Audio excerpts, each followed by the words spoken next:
सांपदा माता या दशा माता की कथा। प्राचीन समय में राजा नल और दमयंती रानी सुखपूर्वक राज्य करते थे। उनके 2 पुत्र थे। उनके राज्य में प्रजा सुखी और संपन्न थी। एक दिन की बात है कि उस दिन एक ब्राह्मणी राजमहल में आई और रानी से कहा कि दशा का डोरा ले लो, दशा का डोरा ले लो। बीच में दासी बोली, हाँ रानी साहिबा, आज के दिन सभी सुहागिन महिलाएं दशा माता की पूजन और व्रत करती हैं तथा इस डोरे की पूजा करके गले में बांधती हैं, जिससे अपने घर में सुख समृद्धि आती है। तो रानी ने ब्राह्मणी से डोरा ले लिया और विधि विधान से पूजन करके गले में बांध लिया। कुछ दिनों के बाद राजा नल ने दमयंती के गले में डोरा बंधा हुआ देखा। राजा ने पूछा, इतने सोने के गहने पहनने के बाद भी आपने यह डोरा क्यों पहना? रानी कुछ कहती कि इससे पहले ही राजा ने डोरे को तोड़कर जमीन पर फेंक दिया। रानी ने उस डोरे को जमीन से तो उठा लिया और राजा से कहा, यह तो दशा माता का डोरा था, आपने उनका अपमान करके अच्छा नहीं किया। जब रात्रि में राजा सो रहे थे तब दशा माता स्वप्न में बुढ़िया के रूप में आई और राजा से कहा, हे राजा, तेरी अच्छी दशा जा रही है और बुरी दशा आ रही है। तूने मेरा अपमान करके अच्छा नहीं किया। ऐसा कहकर बुढ़िया अंतर्ध्यान हो गई। अब जैसे जैसे दिन बीतते गए वैसे वैसे कुछ ही दिनों में राजा के ठाट बाट, हाथी घोड़े, लाभ लश्कर, धन धान्य, सुख शांति सब कुछ नष्ट होने लगा। अब तो भूखे मरने का समय आ गया। एक दिन राजा ने दमयंती से कहा कि तुम अपने दोनों बच्चों को लेकर अपने मायके चली जाओ।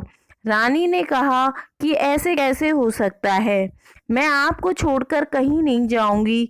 जिस प्रकार आप रहेंगे उसी प्रकार मैं भी आपके साथ रहूंगी।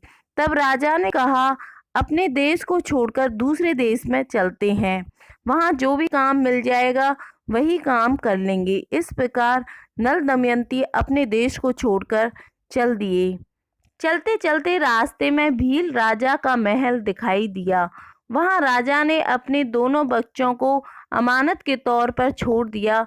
आगे चले तो रास्ते में राजा के मित्र का गांव आया। राजा ने रानी से कहा, चलो हमारे मित्र के घर चलते हैं। मित्र के घर पहुंचने पर उनका खूब आदर सत्कार हुआ और पकवान बनाकर भोजन कराया।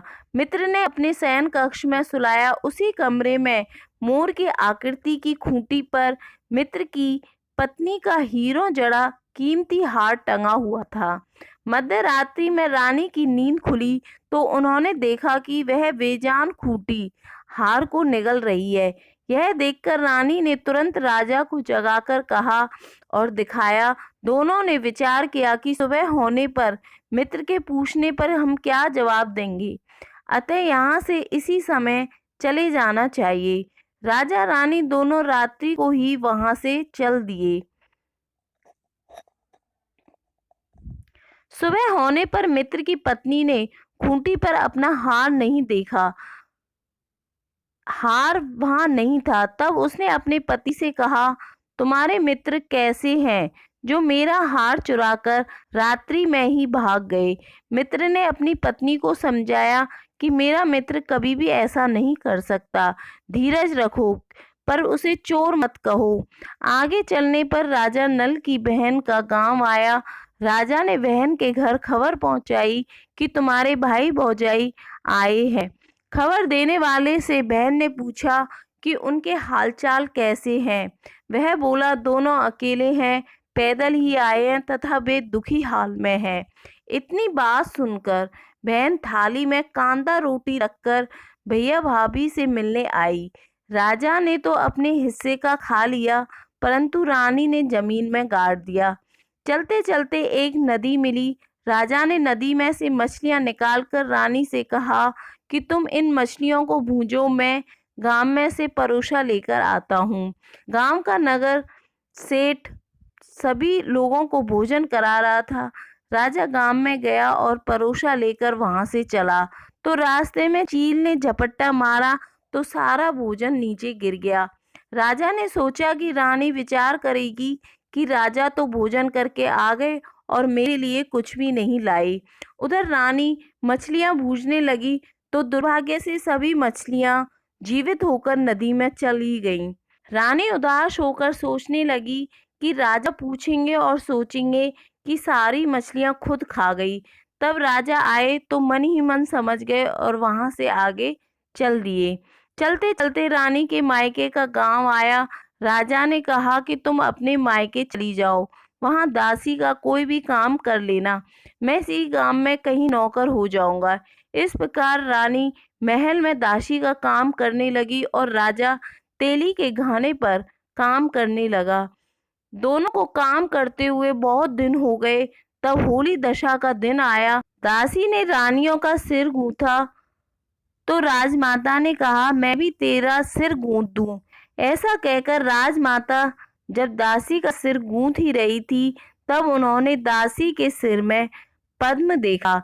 यह देखकर राजमाता की आंखें भर आईं और उनकी आंखों से आंसू की बूंदें गिरीं। आंसू जब दासी की पीठ पर गिरे तो दासी ने पूछा, आप क्यों रो रही हैं? राजमाता ने कहा, तेरे जैसी मेरी भी बेटी है जिसके सिर में भी पद्म था, तेरे सिर में भी पद्म है। यह देखकर मुझे उसकी याद आ गई। तब दासी ने कहा, मैं ही आपकी बेटी हूँ। दशा माता के कोप से मेरे बुरे दिन चल रहे हैं, इसलिए यहाँ चली आई हूँ। माता ने कहा, बेटी तूने यह बात हमसे क्यों छुपाई? दासी ने कहा, माँ मैं सब कुछ बता देती तो मेरे बुरे दिन नहीं कटते। आज मैं दशा माता का व्रत करूंगी तथा उनसे गलती की क्षमा याचना करूंगी। अब तो राजमाता ने बेटी से पूछा, हमारे जमाई राजा कहाँ हैं? बेटी बोली, वे इसी गांव में किसी तेली के घर काम कर रहे हैं। अब गांव में उनकी खोज कराई गई और उन्हें महल में लेकर आए। जमाई राजा को स्नान कराया, नए वस्त्र पहनाए, पकवान बनवाकर उन्हें भोजन कराया गया। अब दशा माता के आशीर्वाद से राजा नल और दमयंती के अच्छे दिन लौट आए। कुछ दिन वहीं बिताने के बाद अपने राज्य जाने को कहा। दमयंती के पिता ने खूब सारा धन, लाव लश्कर, हाथी घोड़े आदि देकर बेटी जमाई को विदा किया। रास्ते में वही जगह आई जहां रानी ने मछलियों को भूना था और राजा के हाथ से चील के झपट्टा मारने से भोजन जमीन पर आ गिरा था। तब राजा ने कहा, तुमने सोचा होगा कि मैंने अकेले भोजन कर लिया होगा, परंतु चील ने झपट्टा मारकर गिरा दिया। अब रानी ने कहा, आपने भी सोचा होगा कि मैंने मछलियां भूनकर अकेले ही खा ली, परंतु वे तो जीवित होकर नदी में चली गईं।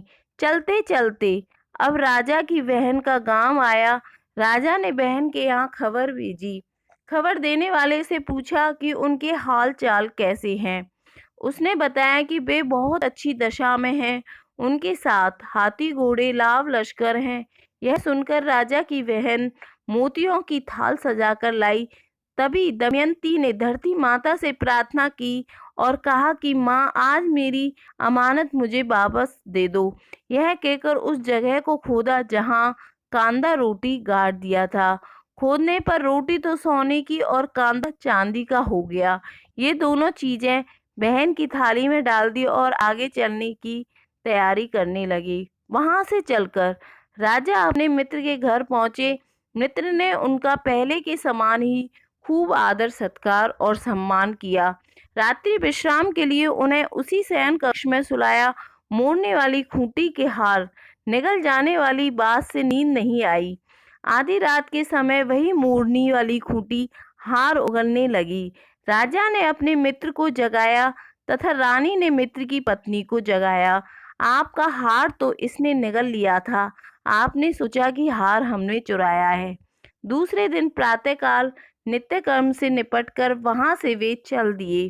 वे भील राजा के यहाँ पहुंचे और अपने पुत्रों को मांगा तो भील राजा ने देने से मना कर दिया। गांव के लोगों ने उन बच्चों को वापस दिलाया।